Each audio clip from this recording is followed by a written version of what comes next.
Hi കൂട്ടുകാരെ, എല്ലാവർക്കും പുതിയൊരു വീഡിയോയിലേക്ക് സ്വാഗതം. നമ്മുടെ പാരഡൈസിൽ എല്ലാവരെയും ഞാൻ സ്വാഗതം ചെയ്യുകയാണ്.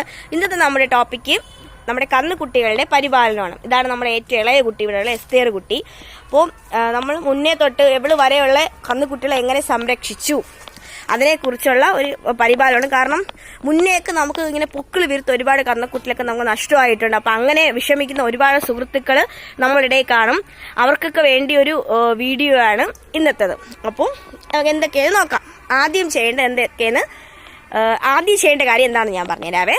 അപ്പോൾ ആദ്യം ചെയ്യേണ്ടത്, ഇപ്പോൾ കന്നുകുട്ടി പ്രസവിച്ച് കിട്ടി. കന്നുകുട്ടിയെ നമ്മൾ പൊക്കിൾ കെട്ടിവിടുക. ആദ്യം അതിൻ്റെ പൊക്കിൾ കെട്ടിവിടണം. എന്നിട്ട് അതിൽ ബെറ്റാഡിൻ സൊല്യൂഷൻ ഒഴിച്ചു കൊടുക്കുക. ഇത് ഇൻഫെക്ഷൻ തടയാനാണ്. കാരണം കന്നുകുട്ടികളുടെ പൊക്കിള് ആമാശയമായിട്ട് ബന്ധിപ്പിച്ചിട്ടുണ്ട്. ഇത് പല അസുഖങ്ങൾ തടയാൻ സഹായിക്കും. കാരണം കന്നുകുട്ടികളെ ഏറ്റവും കൂടുതൽ കണ്ടുവരുന്ന അസുഖം വയറിളക്കമായിരിക്കും എല്ലാവർക്കും. അതെല്ലാവർക്കും അറിയാവുന്ന കാര്യമായിരിക്കും. ഇത് തടയാൻ വേണ്ടി സഹായിക്കുന്ന ആദ്യത്തെ ഒരു റെമഡിയാണ് ഇത്.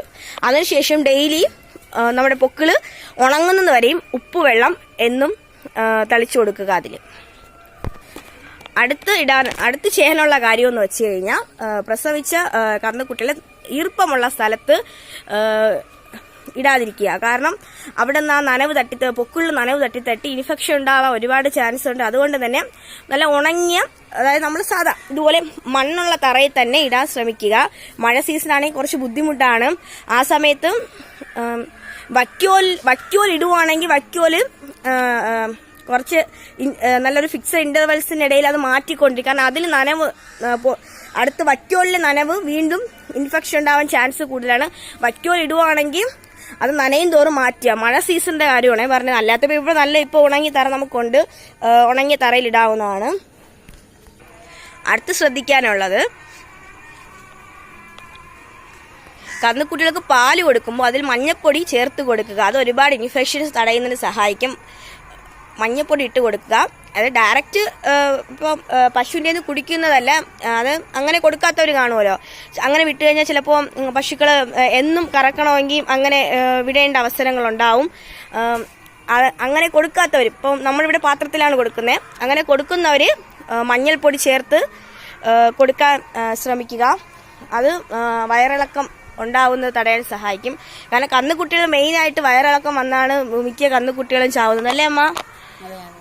അതാണ് ഏറ്റവും അതാണ് പറയുന്നത്.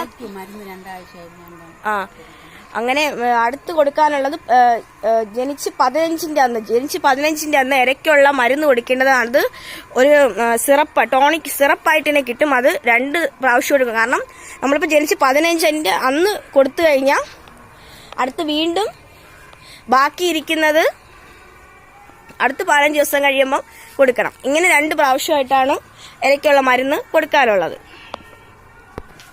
അടുത്ത് തീറ്റ കൊടുത്തു തുടങ്ങേണ്ടത് എല്ലാവർക്കും ഒരു സംശയം കാണും. എപ്പോഴാണ് തീറ്റ കൊടുത്ത്? 1 മാസം കഴിഞ്ഞിട്ട്, അഥവാ അല്ലെങ്കിൽ 20 ദിവസമെങ്കിലും കഴിഞ്ഞിട്ട് വേണം ഇതിന് തീറ്റ കൊടുത്തു തുടങ്ങാനുള്ളത്. കൊടുത്തു തുടങ്ങുമ്പോൾ കന്നുകുട്ടി തീറ്റ തന്നെ കൊടുക്കുക. കന്നുകുട്ടി തീറ്റയാണ് കൊടുക്കാനുള്ളത്. മറ്റേ തീറ്റ കൊടുക്കാൻ പാടില്ല. അതിൽ യൂറിയ കണ്ടന്റ് കൂടുതലാണ്. അത് കന്നുകുട്ടികളുടെ കുടലൊക്കെ പൊത്തുപോകും. Urea content കൂടുതലായിപ്പോയി. എന്നാലും വയറിളക്കം മാറില്ല, വയറിളക്കം വരും. അതുകൊണ്ട് അതൊന്ന് ശ്രദ്ധിക്കുക. കന്നുകുട്ടി തീറ്റ തന്നെ കൊടുക്കാൻ ശ്രമിക്കുക. അങ്ങനെ ഇത്രയൊക്കെ ശ്രദ്ധിച്ചാൽ നമുക്ക് നമ്മുടെ നല്ല കന്നുകുട്ടികളെ നമുക്ക് ലഭിക്കും. Especially HF breed. അപ്പോൾ ഇതൊക്കെയാണ് നമ്മുടെ ഇന്നത്തെ വീഡിയോ. എല്ലാവരും നമ്മുടെ ചാനല് സബ്സ്ക്രൈബ് ചെയ്യണം, വീഡിയോ കാണണം, ലൈക്ക് ചെയ്യണം. ഇത് ആരെങ്കിലും ഇങ്ങനത്തെ കന്നുകുട്ടി വളർത്തുന്നതിനെ കുറിച്ചുള്ള ബുദ്ധിമുട്ടുകളൊക്കെ ഉള്ളവർക്ക് ഇത് ഷെയർ ചെയ്ത് കൊടുക്കണം. അപ്പോൾ എല്ലാവർക്കും ബൈ.